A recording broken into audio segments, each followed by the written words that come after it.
Hello everyone.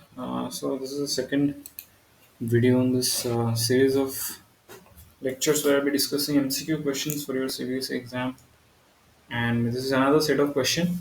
Okay, so we'll be discussing this one today. So let's see, and I urge you to solve also along with me so that um, you can also have some practice because without you getting involved, there is no point. Okay, so let's start. So two charged particles P and Q having the same charge but different masses, MP and MQ, start from rest and travel equal distances in a uniform electric field E in time TP and TQ respectively. Neglecting the effect of gravity, the ratio TP by TQ is what? Okay, so this is the question. Two charged particles P and Q. So there are two charged particles P, one is P and one is Q, having the same charge. So they have the same charge. Suppose they have the same charge as Q. Okay, but different masses. Masses are MP and MQ. Start from rest and travel equal distances in a uniform electric field. Start from rest. So U is equal to 0 for both of them, and in a uniform electric field E. So both are going in uniform electric field E in time TP and TQ respectively. So neglecting the effect of gravity, there is no gravity. So what is the ratio of TP by TQ? Okay. So you first try to solve it. After that, I will solve. You first try.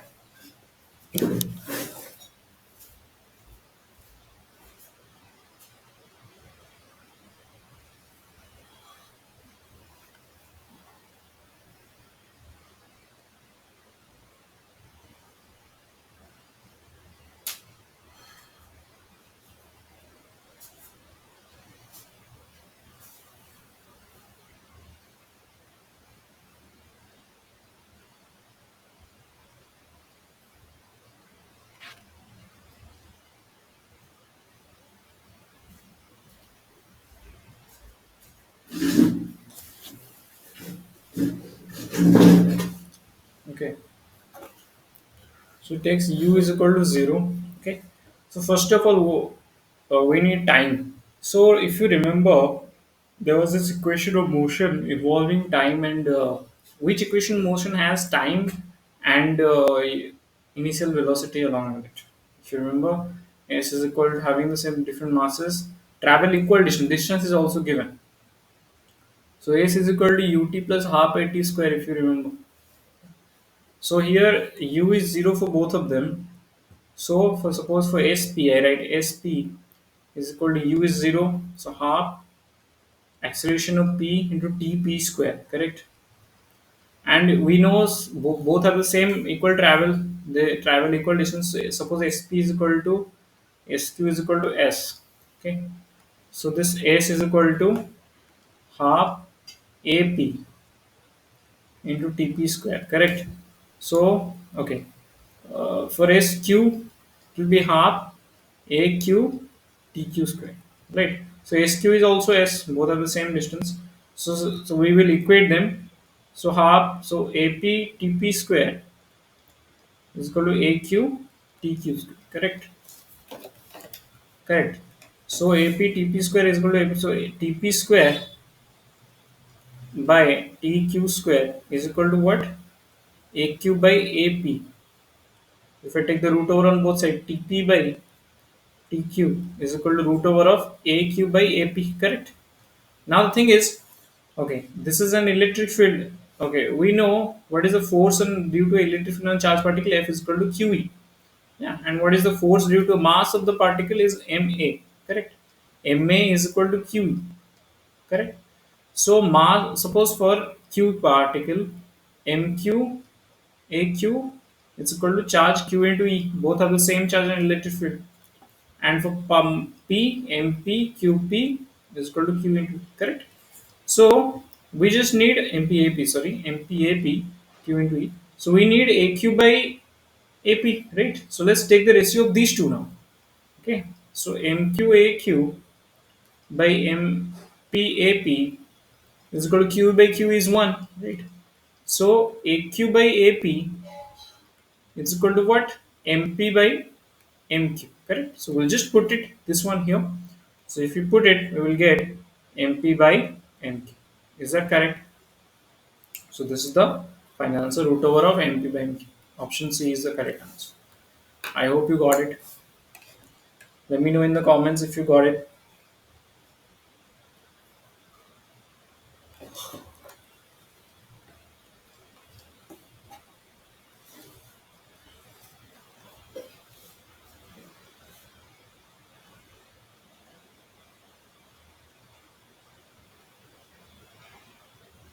Okay, let's move on to the next question. Electrons with drift speed Vd in a conductor with potential difference across its x ends. Okay. Okay, electrons drift with speed Vd in a conductor with potential difference V across its ends.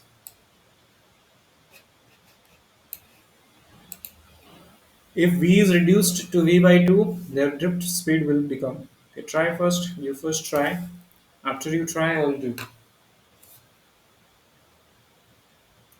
Electrons drift with speed Vd in a conductor with a potential difference V across its ends. If V is reduced to V by 2, their drift with speed will become.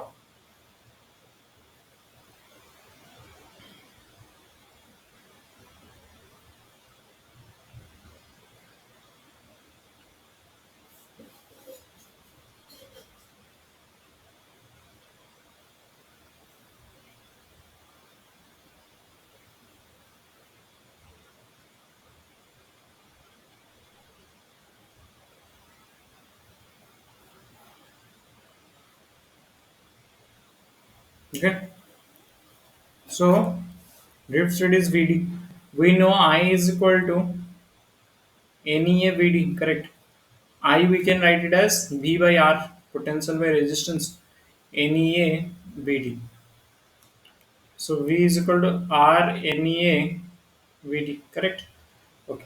Now potential difference is initially V. Now it's reduced to V by 2. So V is this much. Suppose V dash, we can write V dash is R E N E A VD dash, correct? Others thing will remain constant, okay, because it's the same setup. So V dash is your V by 2 is equal to R NEA V dash. Okay. So from here, what can you do? We can take the ratio again. We can always take the ratio. Okay. So ratio, if we take V by 2 is equal to R NEA VD divided by R NEA VD dash. So B cancelled out. RNE gone. 2 goes up. 2 is equal to VD by VD dash. Okay. So VD dash is equal to VD by 2. Okay. So this is the answer. Final answer is option A, VD by 2. Okay. Option A is VD by.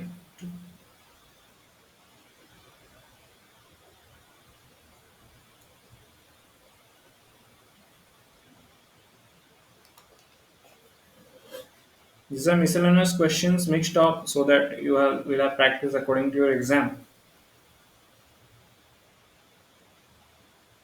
Okay. Okay, let's move to the next question.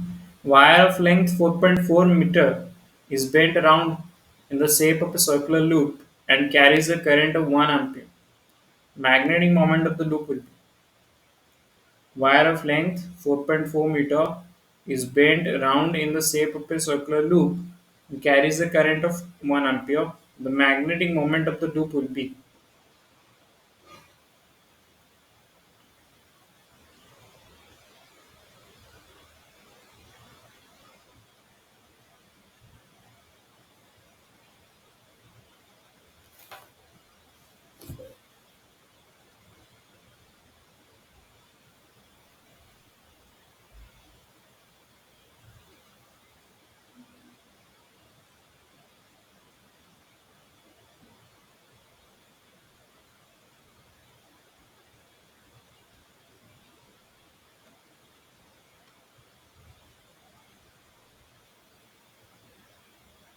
Okay.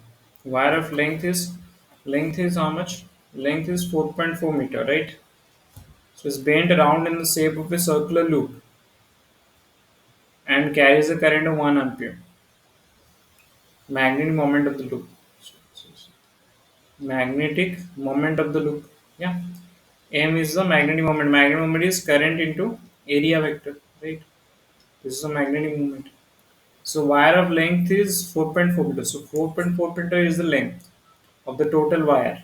But it is in a circular loop now. So the total length of a circle is 2 pi r, correct? So 2 pi r is now 4.4 meter. Got it? Why I am doing this? Because I need the area of the loop to calculate the magnetic moment. Area of the circular loop now, because the loop is now circle. So R is equal to 4.4 divided by 2 pi. Okay, pi I will take in intentionally as 22 by 7, so that I will have some cancellation here. So this 4.4 can be written as 44 into 10 to the minus 1, right? So this becomes 2, this 2 to cancel, so the answer is 0.7. So radius is 0.7 meter. Okay, so I can get the area here. So current will remain constant 1 ampere into pi r square. R square is a 7.0.7 square. Okay, so again pi is again I will take 22 by 7 because this is coming in terms of 7. So it's 49 into 10 to the minus 2.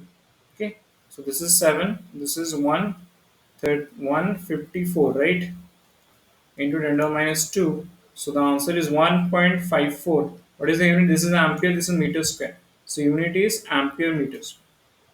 So this is a magnetic moment. Got it? Option B. Yeah. Why I made it to a circle? Because like why I took pi r square as the area? Because the wire is bent in the shape of a circular loop. So the length will remain constant. But now the radius of the circle will I have to calculate, because it's a circle now. We are not given the radius; we are given the length. Length here is the circumference of the circle. So 2 pi r is equal to 4.4 meter. Okay, yeah, that's the concept. Okay, let's move to the next question. Question number 4. Yeah, question number 4. Please try. Coil of radius is placed in a magnetic field of this such that the outward unit vector normal to the surface of the coil is 0.6 I cap plus 0.8 J cap. The magnetic flux linked to the coil is. Let's try this question. Magnetic field is given B is equal to 1 I cap plus 0.5 J cap. Milli Tesla. Okay. Okay.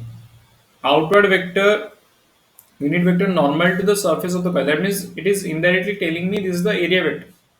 So area vector 0.6 I cap plus 0.8 J cap, and it should be meter square. I think no area is not given. Okay, magnetic flux. Simple, very simple question. What is the formula for magnetic flux? Formula for magnetic flux is simply B dot A. So this is the dot product of this and this vector. So calculate. Really is the question again.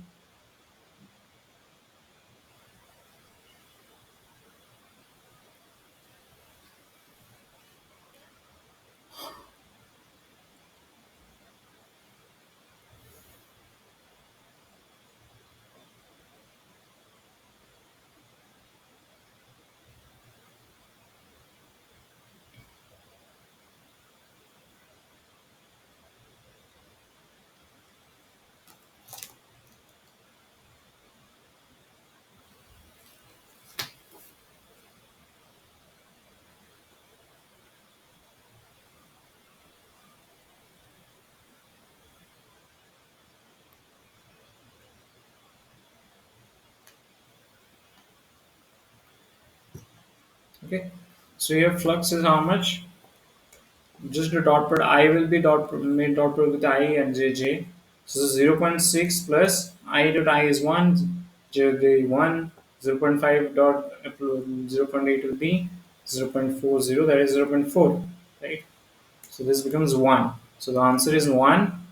And what is the unit of, okay, this is 10 to the minus 3. Okay, 10 to the minus 3. Okay, okay, the radius is given. Okay, sorry, just a second. Just a second. Outward unit vector normal. Okay, wait. Let me correct myself. Outward unit vector Normal to the surface of the coil is this. Okay, so this is your end cap. Sorry.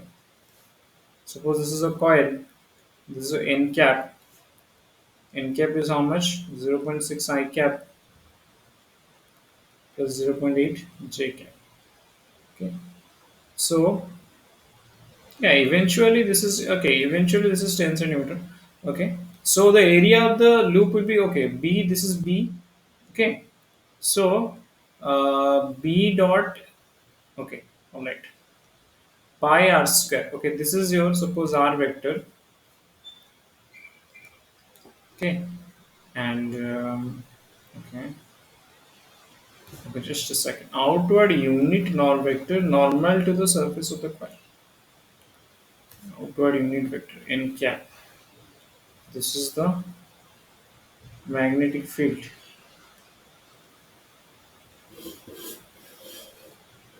Radius is given 10 centimeter. We can do another thing here. Uh,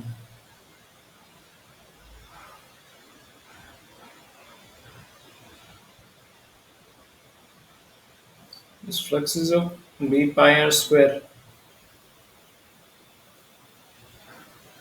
B can be 0.5 square.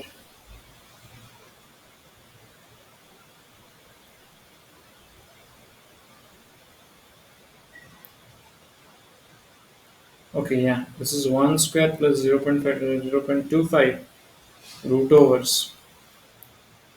Suppose B magnitude of B is 1 square plus 0.5 square root over. So this is 1 plus 0.25 root over, that is 1.25 root over, that is 1.5, and 1.5 into 10 to the minus 3 Tesla. So this is the magnetic field. Area is A is equal to pi r square. So pi 3.14 into r square, 10 centimeter square, that is 100 into centimeter 10 to the minus 10 to the minus 4. Okay, 10 to the minus 2 square 10 to the minus 4. So this becomes 10 to the minus 2. So 3.14 into 10 to the minus 2 meter square is the area. So flux is BA. Okay, B into A. So B is 1.5. This one is 3.14. Okay, 3.14 into 10 to the power minus 5 Tesla meter square is your Weber. Okay, the answer is in mu Weber. So let's do one thing: 10 to the minus 6 into 10. Okay, into 10. So this giving me micro Weber. All right. So 1.5 into 3.14. So let's multiply this one. 314 into 1.15. So this is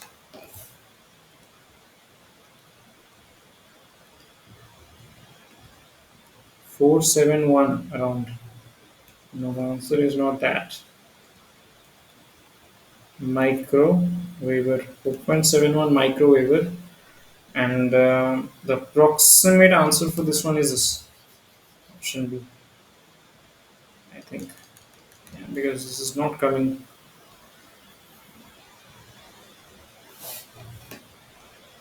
Okay, okay, my bad. This is wrong.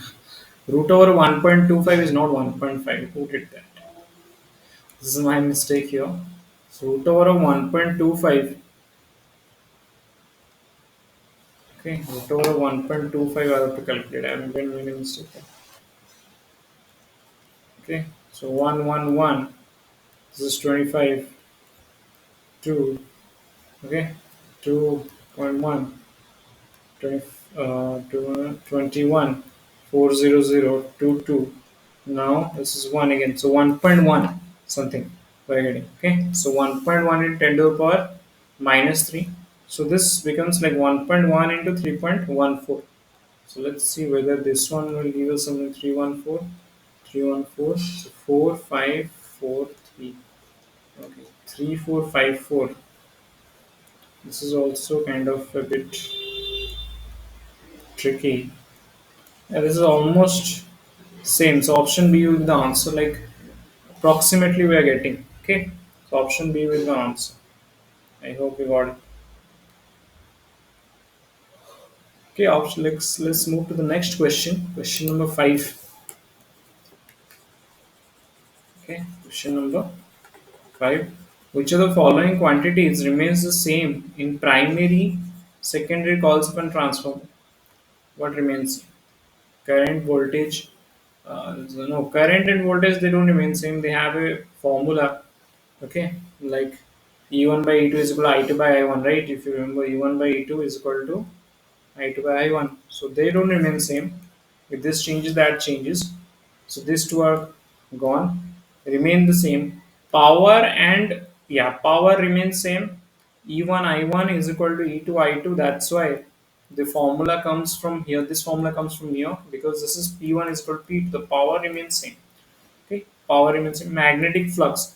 Magnetic flux remains same.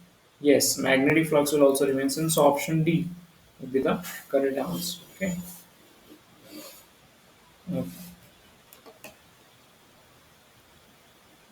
No, I don't think. No, no, no. The magnetic flux won't remain same because of change in magnetic flux, EMF is coming, right? EMF is minus d phi by dt. So because of change in magnetic flux, EMF is coming. That's why no, magnetic flux won't remain same. Only power. Okay. Power will only remain constant. So the answer is power. Now, so question number 5 is done. Let's move to the next question. Question number 6. Question number 6. So here what is the question? A resistor and an ideal inductor are connected in series.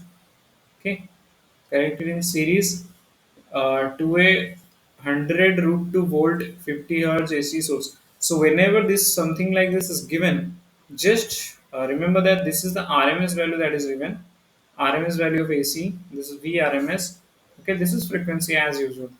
Okay, when a voltmeter is connected across the resistor or the inductor, it shows the same reading. That means current is same whenever resistor are connected or inductor is connected.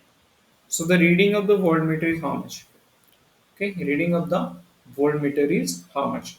So voltmeter is connected across the resistor or the inductor. It shows the same reading. Okay, so a resistor is there. Sorry, inductor is there. Resistor is there. This is the AC source. So this is an inductor. This is a resistor. So when a voltmeter is connected across the resistor or across an inductor, suppose there is a voltmeter here, there is a voltmeter here. So both the voltages are same. Okay. Okay. What does it mean? So VL is equal to VR. Okay. VL can be written as V is equal to IR. So I into XL. So this is series connection. So current will be same in both of them. Current will be I only, and this is your I into R, right? Okay, so this means I cancels out. So R is equal to XL. So the R is equal to XL for this. Okay, both have the same resistance. Okay, the reading of the voltmeter. Reading of the voltmeter is how much? Okay, no problem. Reading of the voltmeter we have to calculate. Okay, so this is your VRMS is given is 50 hertz. Reading of the voltmeter. All right. So the thing is, in series, these two have the same reading, and they are giving me the final this voltage. Okay. Suppose and this is the this thing. There are two resistors here. So this is your V. This is suppose R1, R2. This is I. This is I is flowing. So we usually write what? V is equal to I R1 plus I R2. So this is from Kirchhoff's law we can write. Okay.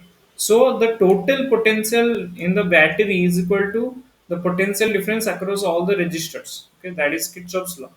So here also the total voltage in the AC source will be the total voltage in the two voltmeters or two circuit components that are inductor and a resistor, right? So it is 100 root 2 volt. So both of them will be halved. So 50 root 2 volt. Got it? Yeah.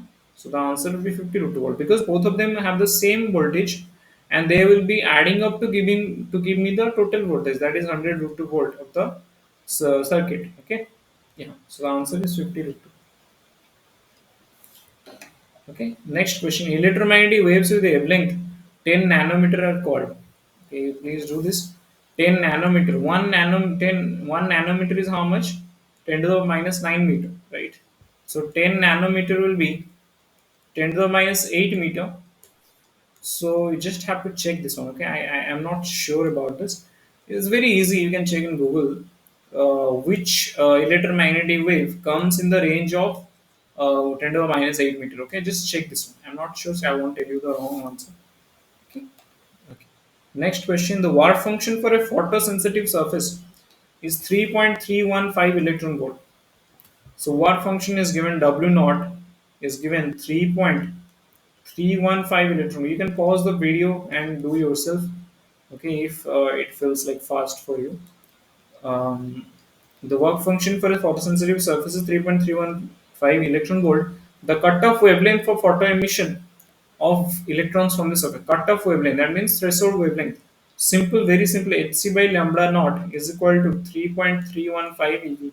Correct. So this is our 12,400 EV angstrom divided by lambda naught is equal to 3.314 electron volt, right? EV cancel out. Answer will get in angstrom, and lambda naught is equal to 12400 by 3.314 angstrom. So we can convert the angstrom into nanometer. We can cut one zero, and that will be a nanometer. Okay, you can do it yourself.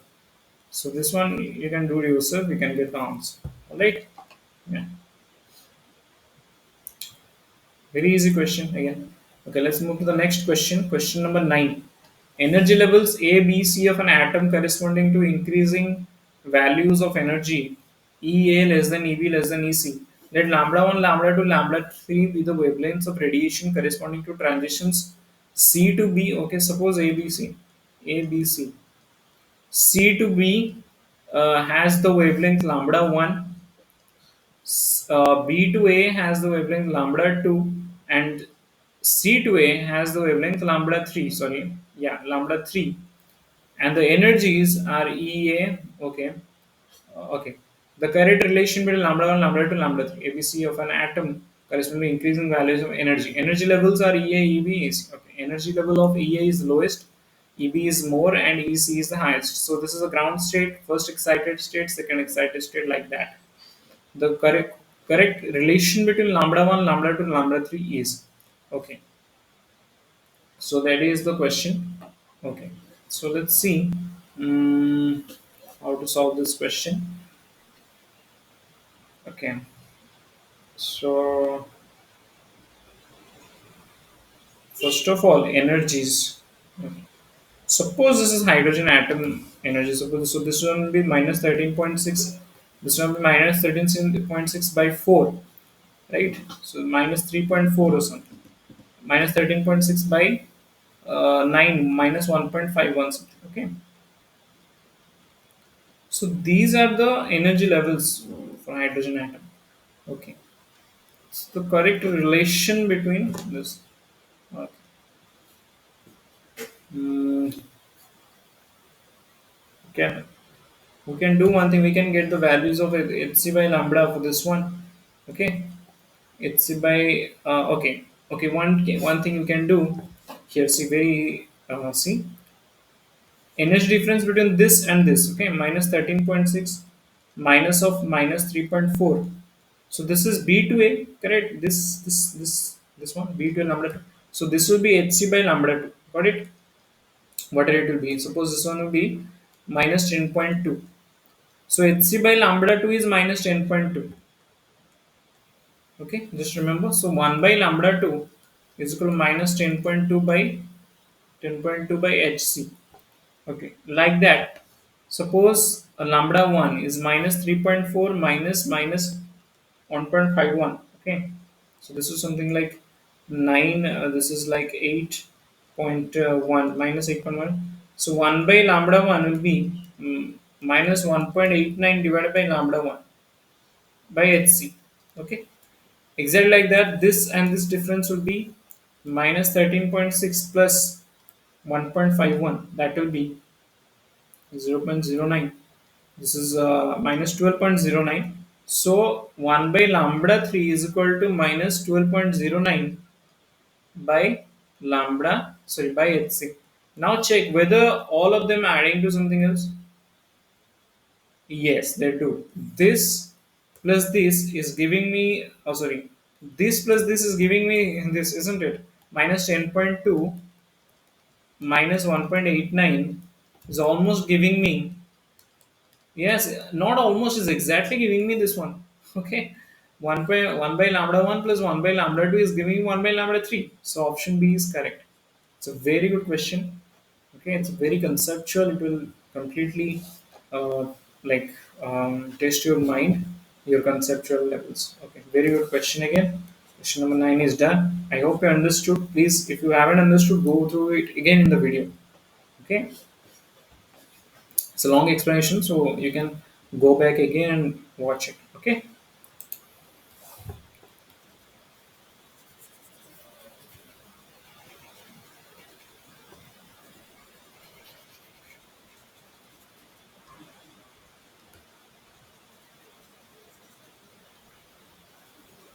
next.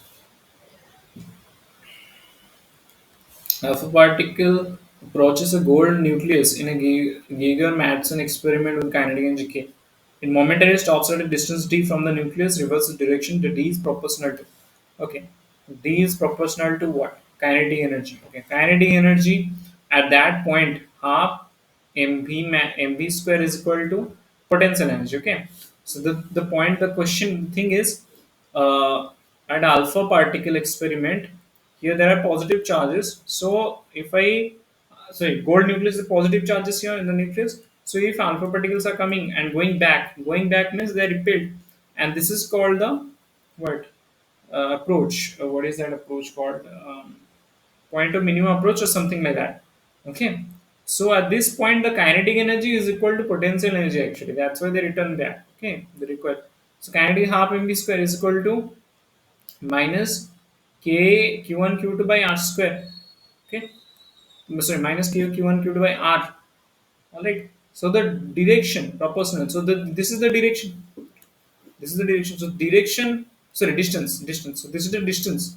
So the distance is inversely proportional to kinetic energy here. See, this is the kinetic energy. It's in the numerator. Distance is in the denominator. So inversely proportional. So option C is the correct answer. An N-type semiconducting silicon is obtained by doping intrinsic silicon with. See, N-type means what? N-type means this is silicon is tetra. Okay, so N-type means a pentavalent impurity has been added. Okay, pentavalent. That's why there is an extra electron, and this is called an N-type. Aluminum is tetravalent, trivalent. Sorry, trivalent. Sorry, because 2, 8, 3, 13. So trivalent. Boron is trivalent. Phosphorus is pentavalent. Phosphorus has atomic number 15. So 2, 8, 5. So 5 electrons are there in the outer cell. So phosphorus is the correct answer. This is the N-type. Okay, pentavalent. Next question: when a PN junction diode is subjected to reverse bias. Okay. See, when it is subjected to reverse bias, what happens is the junction, see, this is P, this is N. So reverse bias, when this is connected to negative, this is positive. So what happens? This is negative. So the positive charges are now attracted to negative. Here, negative charges are attracted to positive. So this width kind of increases. Okay, the depletion region widens. Okay, and the barrier height decreases. Depletion. Yeah, option A is the correct answer. Okay, all right. So this is the these are the solutions for these 12 MCQs we have. I'm gonna discuss a whole lot of MCQs first in this series. After that, we'll go to assertion reason, then numericals. All right. So this series will be completely about MCQs. All right. Okay. Okay then. So again, we did 12 MCQs. Every lecture will be doing 12 MCQs. Okay, that will really help you. Okay. Okay. Thank you very much.